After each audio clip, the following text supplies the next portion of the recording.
When she turned 18, her sisters inherited a fortune. All she got was a key to a falling-down carriage house on the edge of the estate. But what she found inside wasn't just about the past, it was about who she was meant to become. If you've ever felt left behind, or like you were handed the short end of the stick, stick with me. This story is for you. And if you want to hear more stories about finding strength in the places no one else looks, make sure you subscribe, because we're just getting started. The air in the office was the color of weak tea and smelled of old paper and dust. It was the smell of finality. For 2 years, my life had been a series of beige rooms just like this one. Offices for social workers, therapists, group home administrators. Rooms where my life was discussed in low, sympathetic tones, a file folder passed from one set of hands to another. But this room was different. This one marked the end. Today was my 18th birthday, the day I officially aged out of the system, a polite term for being gently but firmly shown the door. Across the desk, Mr. Alistair Henderson, a lawyer I'd never met, cleared his throat. He was the executor of my father's will, a man whose name was just a signature on the occasional birthday card that stopped arriving when I was 12. Mr. Henderson had a kind, tired face, the sort of face that had seen too many families tear themselves apart over mahogany dining sets and stock portfolios. He folded his hands on a thin manila folder that presumably contained the last fragments of my father, Daniel Sterling. "Maya," he began, his voice dry as autumn leaves. "As you know, your father passed away 6 months ago. The probate process has been complicated." He adjusted his glasses, a small, nervous gesture. I just nodded, my hands cold in my lap. I had learned in the system that saying less was always safer. Don't offer information, don't show emotion. Be a blank wall, and people eventually stop trying to knock you down. "Your father's estate was divided according to his final will and testament," he continued, sliding a document across the polished wood. "The primary assets, the main house, the surrounding acreage, and all financial holdings have been left to your older half-sisters, Chloe and Brianna." I felt a familiar tightening in my chest, a dull, metallic ache I'd carried for years. It wasn't surprise.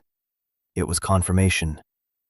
Of course, Chloe and Brianna, with their sharp smiles and designer bags, daughters of my father's first wife, the woman with old money and even older grudges.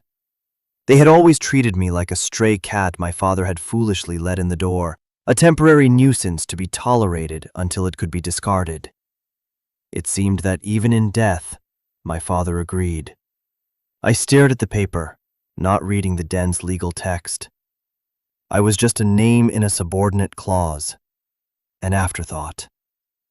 "Okay," I said. The word came out flat, empty. Mr. Henderson looked at me over the rim of his spectacles, his expression unreadable. He seemed to be waiting for something, tears, an outburst, a protest. I had none to give him. The well of my grief had run dry years ago, leaving behind only a cracked, barren landscape. He sighed softly and reached back into the folder. "There is one other item," he said, his tone shifting slightly. "A specific bequest for you." He pulled out a single, large, rusted iron key. It was ornate and heavy, the kind of key you see in fairy tales, the kind that opens forgotten doors to secret gardens. He placed it on the desk between us. It landed with a soft, definitive thud. And this, he slid a folded, crisp document next to it. A deed. "Your father left you the old carriage house," he said, "and the 1/4 acre of land it sits on. It's a separate parcel, legally distinct from the main estate. The carriage house." I had a vague, dreamlike memory of it from a visit when I was very small. A stone building covered in ivy, set far back from the grand main house, where the groundskeeper kept his tools. A place of shadows and the smell of oil and damp earth. My sisters had called it the shack, a ruin. He stipulated that it was to be yours and yours alone, Mr. Henderson added, almost gently. The property taxes are paid up for the remainder of the year. After that, well, it will be your responsibility. I looked from the key to the deed. This was it, my inheritance. A crumbling outbuilding and a key to a door that probably hadn't been opened in a decade. It felt less like a gift and more like a final, cosmic joke. My sisters got a mansion and a fortune. I got a shed. The humor in it was so bleak, so perfectly aligned with the narrative of my life, that a small, bitter smile touched my lips. Mr. Henderson saw it. Your sisters were not pleased, he admitted, a flicker of something. Disapproval? Sympathy? In his eyes. They've already petitioned to have the structure condemned. They claim it's an eyesore and a liability. They have a developer interested in the entire estate, and your parcel complicates their plans. So they didn't just want me to have nothing. They wanted to take my nothing and grind it into dust. That, too, was confirmation. I reached out, and my fingers closed around the cold, rough iron of the key. It felt heavy in my palm. Solid. Real. It was mine. For the first time in my life, something was unequivocally, legally mine. It might be a ruin, but it was my ruin. The bus ride was a long, slow crawl out of the city's gray embrace and into the muted greens and browns of the countryside. I sat with my forehead pressed against the cool glass, watching the landscape blur by. My worldly possessions were contained in a single duffel bag at my feet. A few changes of clothes, a worn copy of a book I'd read a dozen times, and the small, state-issued check that was supposed to be my launch pad into adulthood.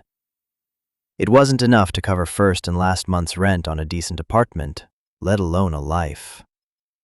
In my pocket, the deed felt stiff and official. In my hand, I clutched the iron key, its weight a constant, grounding pressure. Mr. Henderson had given me a packet with a bus schedule and a hand-drawn map. It's a bit of a walk from the main road, he'd warned.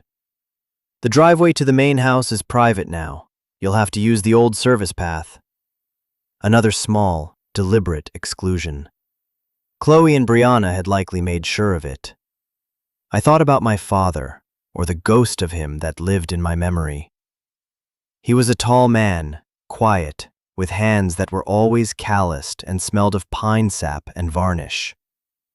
He was a craftsman, a woodworker. He could take a rough piece of timber and turn it into something beautiful and smooth. But he couldn't seem to smooth out the rough edges of his own life. He'd loved my mother, a free-spirited artist who died when I was 4, leaving him with a daughter who looked just like her, and a first family that resented our very existence. He tried, for a few years, to make it work. I have flashes of memory from that time, sitting on a high stool in his workshop, the air thick with the scent of sawdust, watching him plane a piece of oak. The deep, patient sound of the tool sliding across the wood. The focused calm in his eyes. He built things that were meant to last. But our family wasn't one of them. When I was 7, he sent me to a boarding school, and then, after he lost his business, I was transferred into the foster system. The visits became scarcer, the phone calls shorter. Then, they stopped. The story I was told, the story my sisters made sure I heard, was that he couldn't handle the responsibility. That he'd walked away. Abandoned me. The bus hissed to a stop at a desolate crossroads marked by a leaning wooden sign. "End of the line for you, miss," the driver said, not unkindly. I stepped out into the damp, cool air of late autumn. The sky was a uniform sheet of gray, and a light mist hung in the air, clinging to the bare branches of the trees that lined the road. I checked Mr. Henderson's map. The service path was about a mile down the road. I adjusted the strap of my duffel bag on my shoulder and started walking. The silence was absolute, broken only by the crunch of my boots on the gravel shoulder and the distant caw of a crow. It was a world away from the constant noise of the city, from the sterile hallways of the group home. As I walked, the faint outline of the Sterling estate began to emerge through the mist. The main house sat on a low hill, a grand Victorian monstrosity of turrets and gables, looking proud and unwelcoming. It was a place I'd visited, but never belonged. My eyes scanned the tree line, searching, and then I saw it, set apart, almost hidden by a grove of ancient oaks, was the carriage house. It was smaller than I remembered, and more dilapidated. The stone walls were dark with damp, and the slate roof sagged in the middle like a tired old horse. Ivy consumed one entire wall, its green fingers prying at the mortar between the stones. It didn't look like a home. It looked like a forgotten gravestone, a monument to failure. My father's, and now, mine. A knot of despair tightened in my stomach. What was I doing here? This was a fool's errand. I should have just let the sisters have it, let them tear it down. I could have taken my tiny check and disappeared, started over somewhere anonymous. But my feet kept moving forward, one in front of the other, as if pulled by an invisible string. I found the service path, now barely more than 2 ruts in the earth, overgrown with weeds. It wound through the woods, the air growing cooler and smelling of wet leaves and rich soil. The path opened into a small clearing, and there it was. The carriage house stood before me, silent and imposing. The large double doors where carriages once passed were boarded over with weathered planks. A smaller, single door to the side was my target. Its paint was peeling, but the wood beneath looked solid. An old, black iron lock was fixed to it, streaked with rust. I took a deep breath. My hand was shaking slightly as I pulled the key from my pocket. It felt ancient, powerful. I pushed the key into the lock. It resisted, scraping against years of rust and neglect. For a moment, I thought it wouldn't turn. I put my other hand on it, closed my eyes, and pushed with all my weight. There was a loud, grinding crack. The tumblers inside the lock shifted with a groan of protest. The door clicked open. The air that wafted out was thick and heavy, a cocktail of scents from a sealed-up past. Dust, decaying wood, the faint, sharp tang of turpentine, and something else, something familiar and deeply buried in my memory. The smell of sawdust, pine, my father's workshop. I pushed the door open. It swung inward on protesting hinges, revealing a cavernous, dark space. A single beam of weak sunlight cut through a grimy window high on one wall, illuminating a swirling universe of dust motes. The interior was larger than it looked from the outside. The ground floor was one vast, open space with a packed earth floor. To one side, the empty carriage bays. To the other, a large workbench ran the length of the wall, littered with the ghosts of forgotten projects. Old tools, rusted and silent, hung on the walls. Furniture was piled in the center of the room, draped in white dust cloths that had turned gray with age, looking like a gathering of shrouded figures. A wooden staircase with a beautifully turned banister, my father's work, I knew it instantly, led up to a second-floor loft. I stepped inside, my boots making no sound on the soft earth. I ran a hand over the workbench. A fine layer of dust coated everything, but beneath it, the wood was smooth and solid. I could see the marks of his tools, the faint scars of his labor. This was his space, his sanctuary, the place he came when the big house and the family inside it became too much.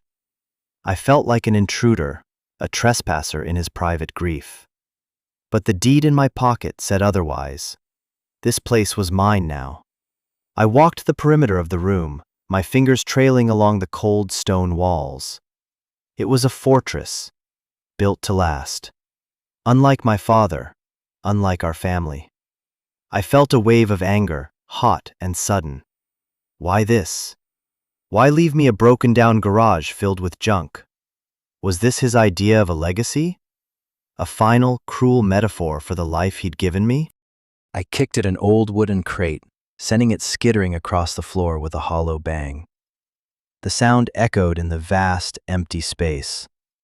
I was about to turn and leave, to just walk away and never look back, when my eye caught something on the workbench. Tucked away behind a stack of old paint cans was a metal toolbox. It wasn't rusted like the other tools. It was newer, a simple, gray, cantilevered box, but it was secured with a small, shiny brass padlock. Curiosity, a feeling I hadn't experienced in a long time, pricked at the edges of my numbness. Why lock this one box when everything else was left to rot? I looked around for something to pry it open. On the wall, I found a long, flat-headed crowbar. It felt heavy and powerful in my hands. I wedged the tip into the seam of the box next to the lock and leaned on it. The metal groaned. I pushed harder, putting my whole body into it. With a sharp crack, the lock broke and the lid sprang open. My heart was hammering against my ribs. I lifted the lid slowly. It wasn't filled with tools. Resting on a bed of faded velvet cloth was a thick, leather-bound journal and a stack of a dozen or so envelopes tied together with a simple piece of twine. They were thick, heavy envelopes made of expensive paper, and on the top one, in a familiar, elegant script, was a single word: Maya. My breath caught in my throat. It was my father's handwriting, the same script from those few birthday cards. My hands trembled as I reached into the box and lifted out the stack of letters. I untied the twine. Each envelope was addressed to me. I turned the first one over. It was sealed with a drop of wax, but there was no postmark, no stamp. They were never meant to be mailed. They were meant to be found. Right here, in this place. I sat down on the dusty floor, my back against the cold stone wall, the letters clutched in my hand. The single beam of light from the high window seemed to find me, illuminating the small circle of my discovery. For a long time, I just sat there, tracing the shape of my name, written in his hand. It felt like a prayer, an apology, a beginning. Finally, I broke the wax seal on the first envelope. The paper inside was thick and creamy. The letter was dated just a few weeks after he'd sent me away. My dearest Maya, the letter began. If you are reading this, it means two things. First, that I am gone, and second, that you have come home. I hope with all my heart that you are 18, that you are strong, and that you are safe. There is so much I need to explain, so much I should have said to you in person. I am writing this because I cannot trust that I will ever have the chance. The story you have been told about me, the story Chloe and Brianna will have surely reinforced, is a lie. But it is a lie I helped create. I did not abandon you, my sweet girl. I protected you. The words blurred through my tears. I wiped them away angrily with the back of my dusty hand and kept reading. Your mother's family, and by extension your sister's family, moves in a world of wealth and power that has very dark corners. After your mother died, I tried to make a life for us here, but I was an outsider.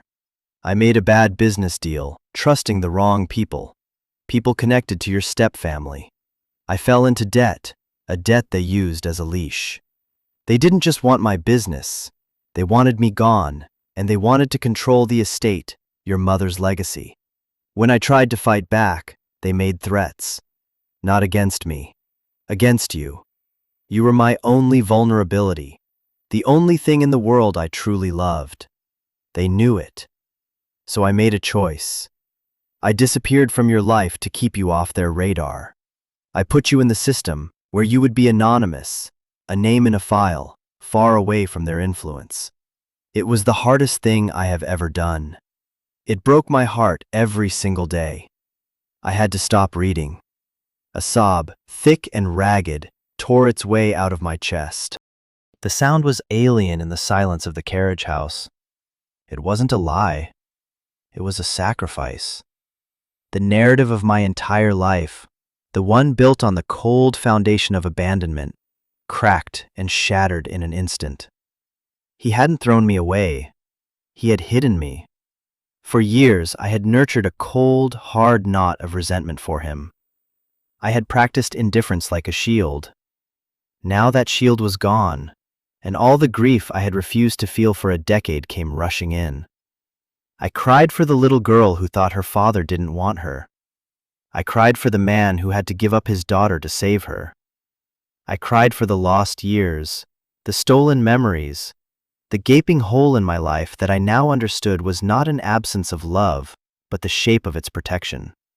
Listen, if you've ever had to piece together the truth about your own family, if you've ever discovered that the stories you were told were meant to protect someone else, or even yourself, then you know this feeling. It's like the world tilts on its axis, and you have to learn how to stand up all over again. The ground you thought was solid turns out to be hollow. If this story is hitting home for you, if it's stirring something up, I want you to know you're not alone. Let me know in the comments. We read every single one, and this is a place where your story matters. This community is built for people who get it, for people who have had to find their own truth in the wreckage of the past. It took a long time for the tears to subside. When they finally did, I was left feeling hollowed out, raw, but also strangely calm. The anger was gone, replaced by a profound, aching sorrow. I picked up the letter again, my hand steadier now. I know this is a poor substitute for a lifetime of memories, he continued. But these letters and this place are all I can give you. The carriage house is yours. I built it with my own hands long before I met your mother. It's solid. The foundation is deep. Your sisters will see it as worthless, a ruin. Let them. They have never known the value of things that are built to last. They only understand things that can be bought and sold. They will try to take this from you. Don't let them. This place is more than a building, Maya. It is a stronghold. I have made it so. A stronghold. I looked around the dusty, shadowed space. It didn't look like much of a stronghold. It looked like a project, a burden. But the way he wrote about it, with such conviction, made me see it differently. I saw the thick stone walls, the massive timber beams overhead. I saw the care in the construction, the love in the details of the staircase. This place wasn't an insult. It was a message. I opened the next letter. It was more practical. He talked about the structure itself, about the well on the property that still drew clean water, about the wiring he'd updated himself. And then came the instructions. There is more for you here. I couldn't leave you with nothing. You will need resources to make a start, to be independent of them. They will have controlled all the money, I know that. But I saved something for you. Something they can't touch. Go to the old wood stove in the corner, the one I used to heat the workshop. Look beneath it, the third floorboard from the wall. It's loose. Everything you need to begin is there. My heart started to pound again, a steady, heavy drum against my ribs. The wood stove. I scanned the room and saw it in the far corner, a squat, pot-bellied cast-iron stove, covered in a thick layer of rust and dust. It looked like it hadn't been used in years. I got to my feet, my legs stiff from sitting on the cold floor. I walked over to it, the letters clutched in my hand. The floorboards around it were wide, thick planks of oak. I knelt down and counted. 1, 2, 3. I pressed on the third board. It didn't move. I pushed harder. Nothing. Of course. It wouldn't be that easy. I remembered the crowbar. I retrieved it from where I'd dropped it near the workbench. I wedged the flat end into the thin crack between the third and fourth boards. I took a deep breath and pulled. The wood creaked in protest. The nails, old and rusted, held fast. I repositioned the crowbar, getting more leverage, and threw my entire weight into it. There was a loud screech of tortured metal and a sharp crack as the wood splintered slightly. The board popped up. My hands were shaking as I lifted the heavy plank and set it aside. Beneath it, Nestled in the dark, earthy space between the floor joists was a metal box. It was an old military-style ammunition can, painted olive drab, with a heavy latch on the front. It was heavy.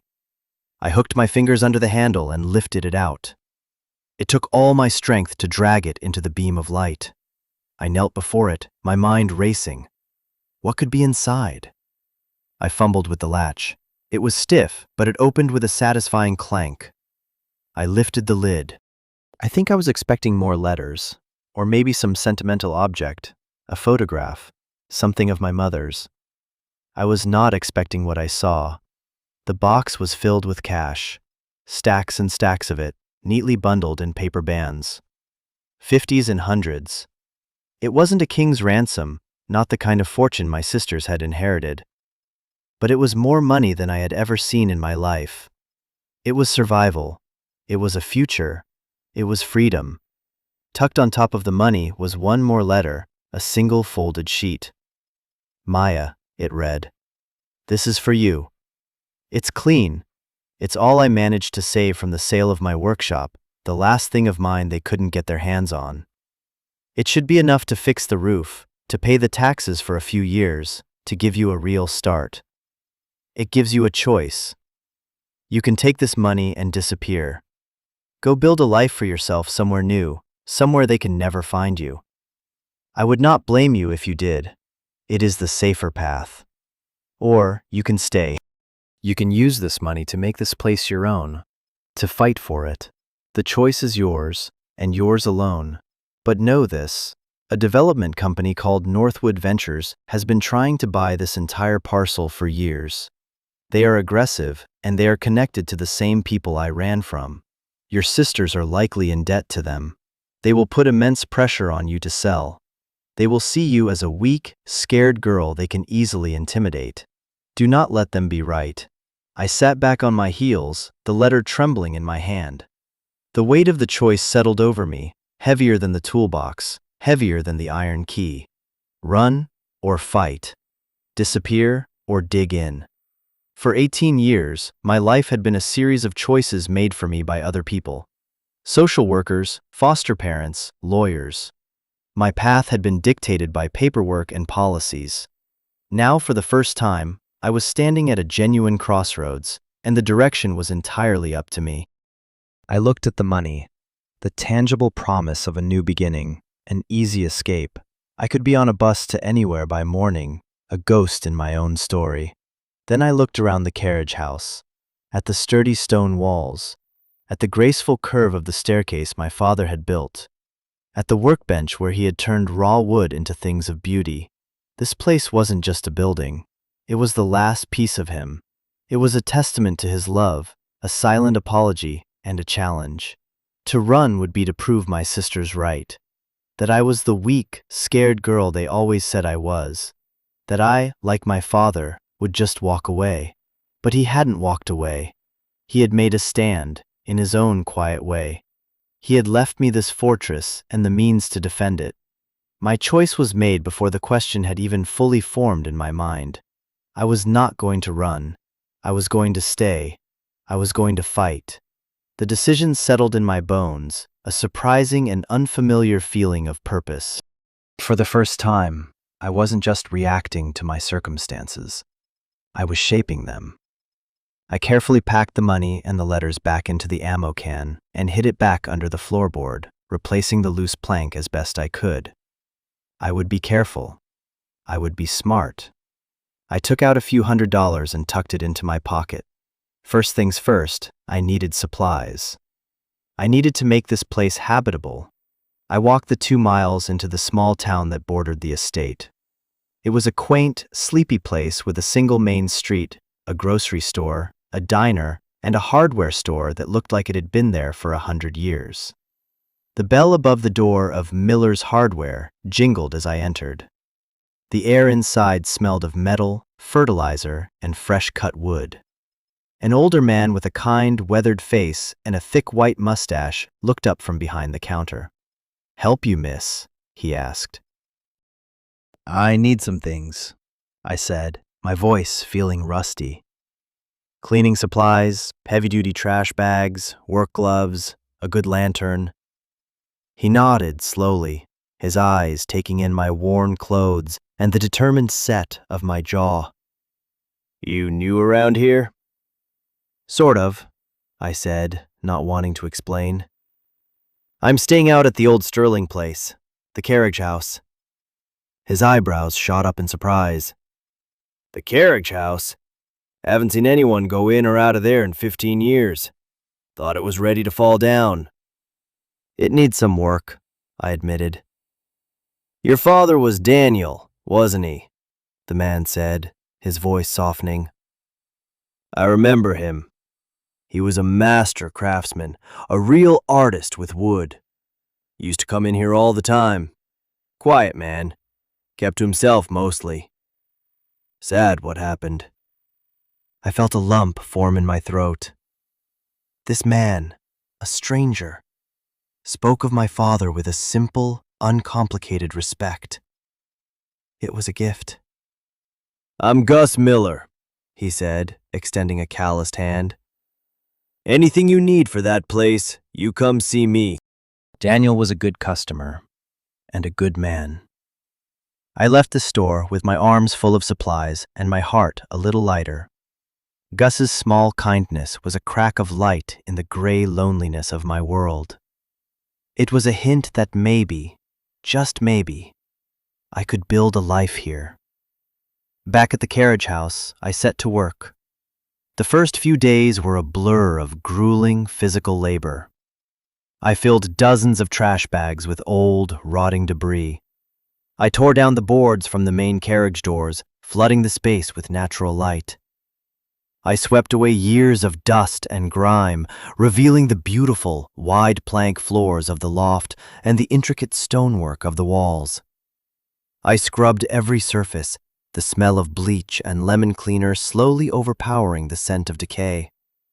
It was exhausting, back-breaking work. My muscles ached in ways I didn't know were possible. My hands were covered in blisters and scratches, but with every bag of trash I hauled out, with every square foot of floor I reclaimed from the dust, I felt a growing sense of ownership, of pride. I wasn't just cleaning a building, I was clearing away the neglect, both his and mine. I was making a home. I slept upstairs in the loft, on a pile of old canvases I'd found, using my duffel bag as a pillow. At night, the only sounds were the wind in the trees and the occasional hoot of an owl. It was a deep, profound silence that felt both intimidating and peaceful. During the day, I worked. I found a small wood-burning stove that was still in good condition and, with a manual I found in a drawer, managed to clean it out and get it working. The first night I lit a fire, the warmth pushing back the damp chill, I felt a sense of accomplishment, so pure it almost made me cry. I was surviving. I was doing this on my own. A week into my new life, my phone rang. It was an unknown number. I hesitated, then answered. "Maya Sterling?" The voice was slick and professional. Cold.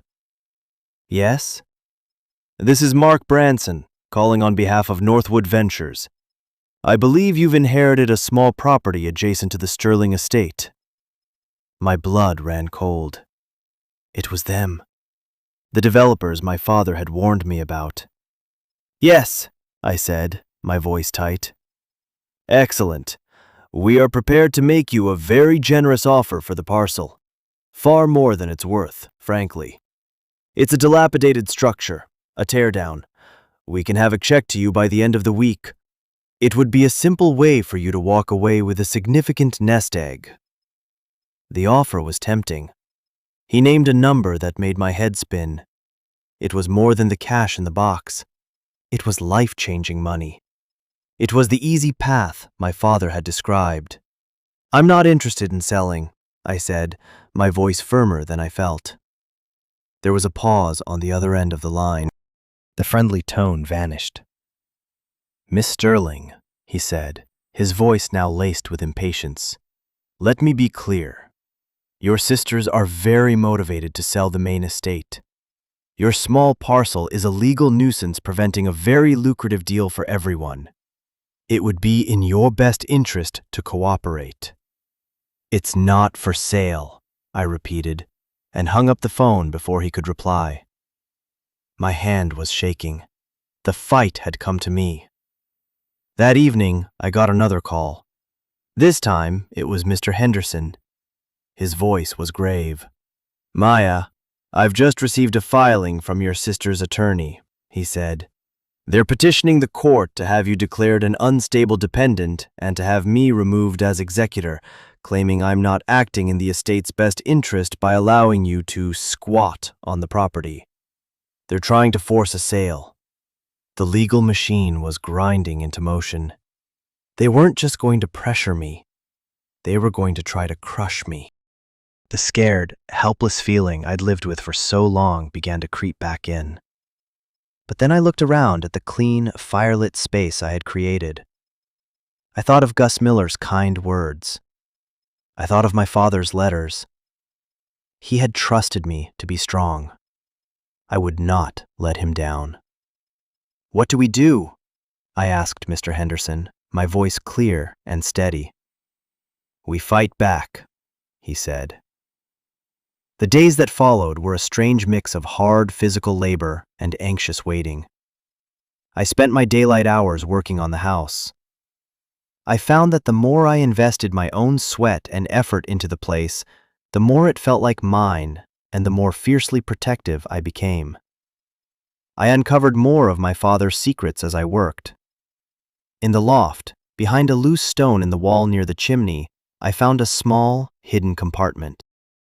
Inside was a collection of his most treasured books, their pages filled with his annotations, and a small, intricately carved wooden bird, so detailed it looked like it might take flight from my palm.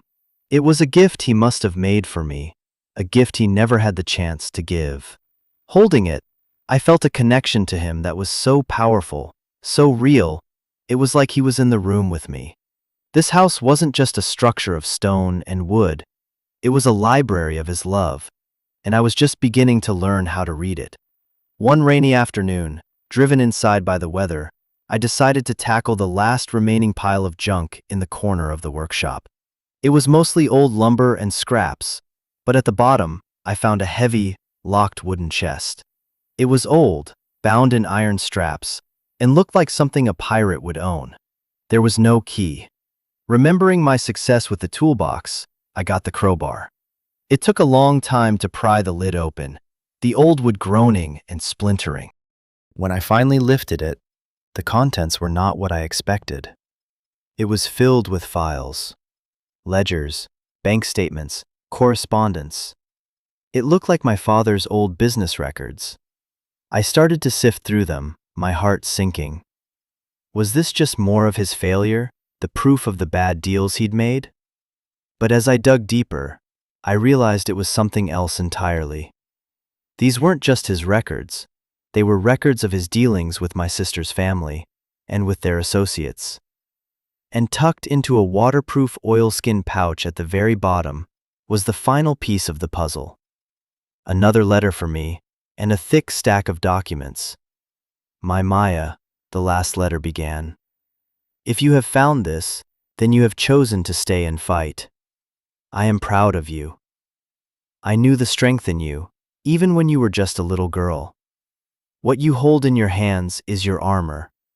I told you I made bad deals. That was true. But I also kept meticulous records. These documents prove that the debt I owed was not to a legitimate bank, but to a shell corporation owned by Northwood Ventures, the same people who want your land. And these other papers, they are copies of your sister's financial records. I had a friend on the inside. They are not the wealthy heiresses they pretend to be. They are deeply in debt to the same people. This development deal is not about profit for them, it's about survival. They are being squeezed, and they are desperate. This information is your leverage. It is dangerous, but it is the truth. The truth is the only foundation that can't be shaken. I spread the documents out on the workbench. It was all there. Loan agreements with predatory interest rates, letters detailing threats and coercion, evidence of money laundering. My father hadn't just been a victim, he had been a record keeper. He had been gathering evidence, building a case. He wasn't just protecting me by sending me away. He was protecting me by leaving me this arsenal. He had left me the one thing that could save us both, the truth. I finally understood the full scope of his legacy. The carriage house was the fortress. The money was the supply line. And these documents, these were the weapons. He had given me everything I needed, not just to defend myself, but to win. A profound sense of calm washed over me. The fear was gone, replaced by a cold, clear certainty. I knew what I had to do. I gathered the documents, placed them carefully in my bag, and walked out of the carriage house, not as a scared girl who had been left to ruin, but as the daughter of Daniel Sterling, a craftsman who built things to last, and who had laid a foundation for a fight he knew his daughter was strong enough to finish. The next morning, I called Mr. Henderson. "I need to see you," I said. "I have something you need to see." There was a new authority in my voice, and he heard it. He agreed to meet me that afternoon. I took the bus back into the city, but this time, the journey felt different. I wasn't an orphan aging out of the system, adrift and alone. I was a property owner, a client, a woman with a purpose. I walked into Mr. Henderson's dusty, tea-colored office and sat in the same chair I had occupied just a few weeks before. But I was not the same person. I placed the oilskin pouch on his desk. "My father left this for me," I said. "I think you'll find it changes things." He opened the pouch and began to read. I watched his face as he sifted through the documents. His tired, professional calm slowly gave way to wide-eyed astonishment, then to a grim, focused intensity. He read for nearly an hour, in complete silence, occasionally letting out a low whistle. When he was finished, he carefully stacked the papers, folded his hands on top of them, and looked at me as if seeing me for the first time. "My God," he whispered. This is a bombshell." He took off his glasses and rubbed his eyes. "Maya, your father. He was a remarkable man. This changes everything. This isn't just a probate dispute anymore. This is evidence of racketeering, extortion, fraud." He looked at me, his eyes sharp. "Your sisters and Northwood Ventures are not just going to lose their petition against you. They're going to have much, much bigger problems." A wave of relief so powerful it almost made me dizzy washed over me. It was real. I wasn't crazy. The leverage was real. "What happens now?" I asked. "Now," he said, a small, grim smile on his face, "we go on the offensive. I'll need to make copies of these and get them to the district attorney's office. But first, I am going to make a phone call to your sister's lawyer. I have a feeling they will be very eager to drop their petition and leave you alone. Permanently." And that's exactly what happened. The legal challenge vanished. The threatening phone calls from Northwood Ventures stopped. An impenetrable wall of silence descended from my sister's side of the estate. They were trapped. Their desperation now their own private prison. The victory wasn't loud or triumphant. It was quiet. It was the simple, profound peace of being left alone, of being safe. The long war was over. I returned to the carriage house that evening, exhausted but whole. The legal battle would rumble on in the background for months, a problem for lawyers and prosecutors now, not for me. My fight was done. I walked into the warm, fire-lit space and felt a sense of peace I had never known. This was home. Not just a shelter, but a place I had fought for, a place I had earned. It still needed a lot of work.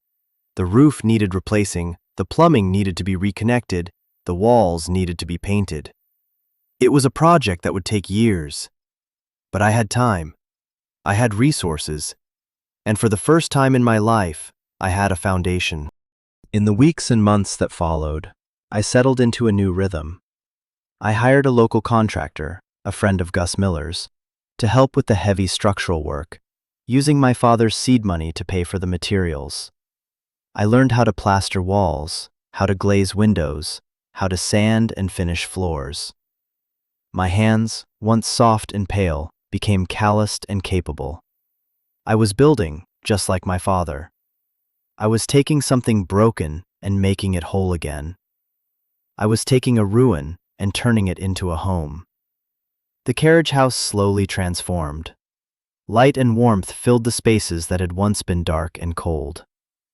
I turned the vast downstairs workshop into a bright, open living space, keeping my father's workbench along one wall as a tribute to him.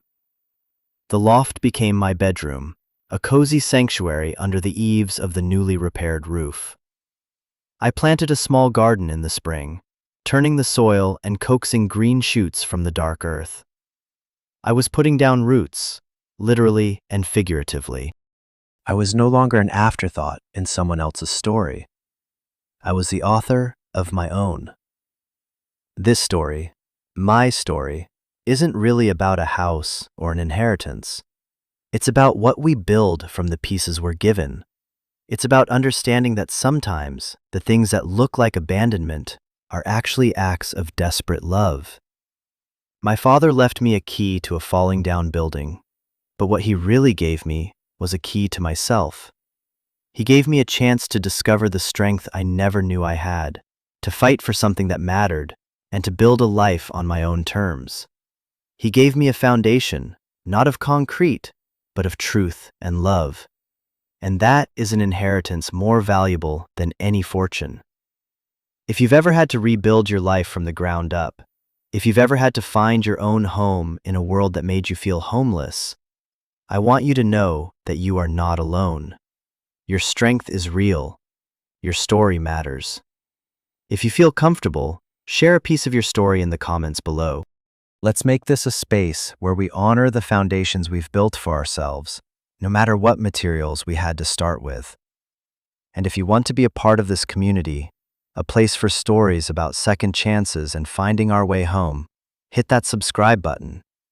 Because every story of survival is a story worth telling and a foundation worth celebrating.